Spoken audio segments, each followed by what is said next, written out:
দেবে।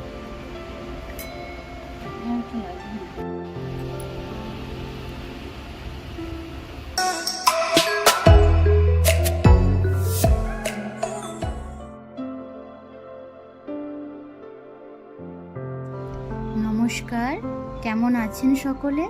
আশা করছি খুব ভালো আছেন সকলে, আর আমরাও খুব ভালো আছি। আমি মৌসুমি, আমার নতুন একটি ব্লগে আপনাদের অনেক অনেক ভালোবাসা। সকলকে জানাই গণেশ চতুর্থী অনেক অনেক শুভেচ্ছা। আজকে তো গণেশ পুজো, আর আপনাদেরকে তো কালকে বলেইছিলাম যে একটু গণেশ পুজো করব আমি, কারণ আমার ওই পিতলের যে গণেশ ঠাকুরটা আছে, ওই যে এখানে ওই গণেশ পুজো করব তাই। আর এই ঠাকুরটা, ওই যে গণেশ আর লক্ষ্মী ঠাকুরটা, এটা আমার শাশুড়ি মা এনে দিয়েছিলেন আমাকে। আর এই বছর এই গণেশ ঠাকুর আমি প্রথমবার পুজো করব গণেশ পুজোর দিন, তাই ফুল দিয়ে আগে সাজিয়ে দিয়েছি ঠাকুর ঘরটাকে ভালো করে। কত সুন্দর লাগছে দেখুন আজকে। আর ও গেছিলো ওই যে বাগানটাতে, যেখানে আমরা ওই মর্নিং ওয়াক করতে যাই, ওইখান থেকেই ফুলটা নিয়ে এসেছে। আর হলুদ সাদা ফুলে এত সুন্দর লাগছে আজকে আমার ঠাকুর ঘরটাতে।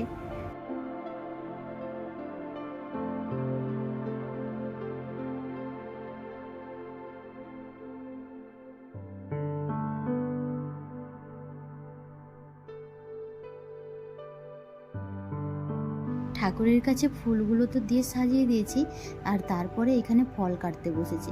দাঁড়ান, ফলগুলো কেটে ভালো করে সাজিয়ে নিই থালাতে।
সব ফলগুলো থালাতে কেটে ভালো করে গুছিয়ে সাজিয়ে নিয়েছি।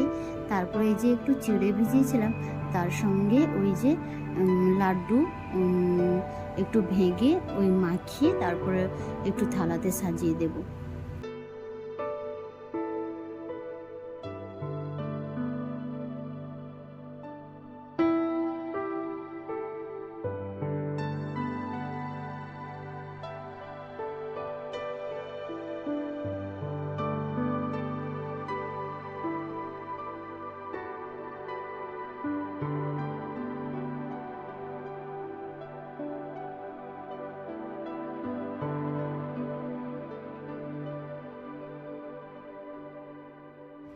লাড্ডু তো এনেছিল, তার সঙ্গে একটা শনপাপড়িও এনেছিল, ওই দিয়েছিল ওর সাথেই, লাড্ডুর সাথে। ওটাই এখন কাটতে গিয়েই দেখছি কাগজটা খুললাম, ওই মানে গুঁড়ো হয়ে গেল শনপাপড়িটা। কাগজটা না খুললেই মনে হয় ভালো হতো। তারপরে এইদিকে ওই যে একটু খেজুর ভালো ওই জল দিয়ে একটু ধুয়ে নেব, তারপরে ওই চিড়ের উপরে ভাবছি দিয়ে দেবো, সাজিয়ে দেবো ভালো করে একটু।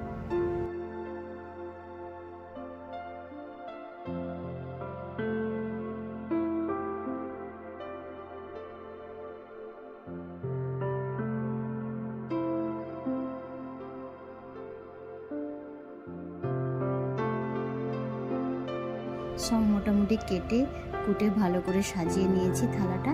আর এইবার ঠাকুরের কাছে ভোগ লাগিয়ে দেব।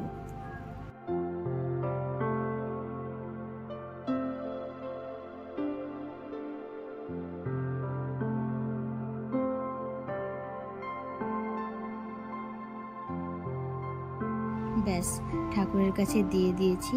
আর ওই যে 1 গ্লাস জল আর ওই ভোগের থালাটা দিয়ে দিয়েছি এখন।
ব্যাস পুজোটা এখন কমপ্লিট হয়ে গেছে আমার।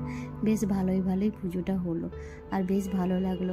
এই যে বিশেষ দিনগুলোতে যদি ছোটোখাটো করে দুজনে মিলে একটু, আর ও বাড়ি থাকলে না ভালো লাগে একটু দুজনে মিলে পুজো করতে।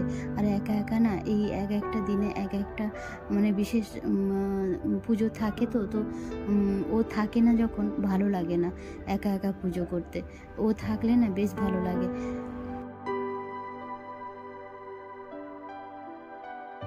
সকালবেলা আর কিছু রান্না করা হয়নি, ওই যে প্রসাদগুলো ছিল ওইগুলোই খাওয়া হয়েছে।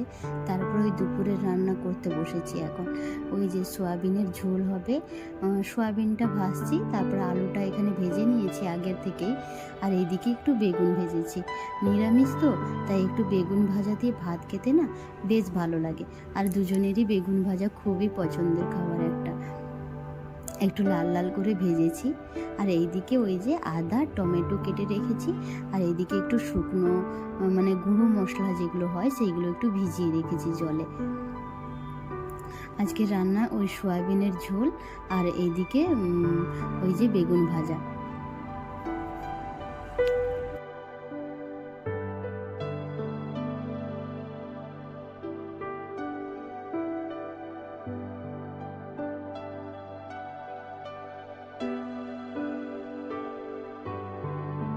সব কিছু মশলা ভালো করে কষিয়ে তারপরে ওই যে সোয়াবিন আর আলুটা ভেজে রেখেছিলাম ওটাই এখন দিয়ে দিয়েছি।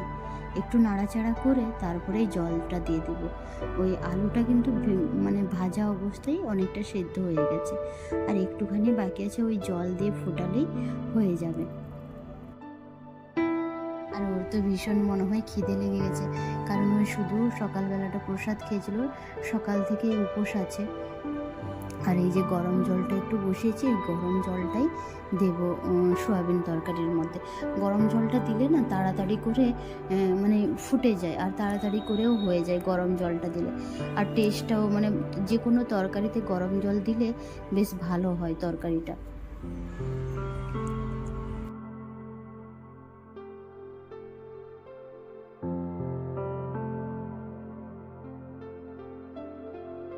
ব্যাস তরকারিটা হয়ে গেছে, আর একটুখানি ফুটলেই হয়ে যাবে।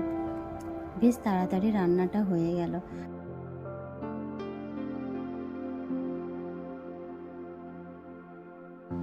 রান্না বান্না সব কমপ্লিট হয়ে গেছে, এখন ওই যে দুজনের খাবারটা বেড়ে নিচ্ছি। এখন ওই টিপির করে বৃষ্টি পড়ছে একটু একটু বাইরে, আর আজকে ভেবেছিলাম একটু বাইরের দিকে বেরোবো, মানে কোথাও একটা ঘুরতে বেরোবো। তো দেখি একটুখানি বৃষ্টি কমলে হয়তো আমরা যাব।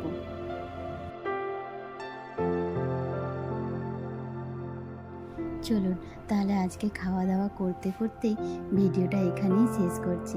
দেখা হবে পরের একটি নতুন ব্লগ ভিডিওতে। ভালো থাকবেন, সুস্থ থাকবেন সকলে, আর নিজেদের খেয়াল রাখবেন। ব্লগটা কেমন লাগলো অবশ্যই কিন্তু কমেন্টে জানাবেন।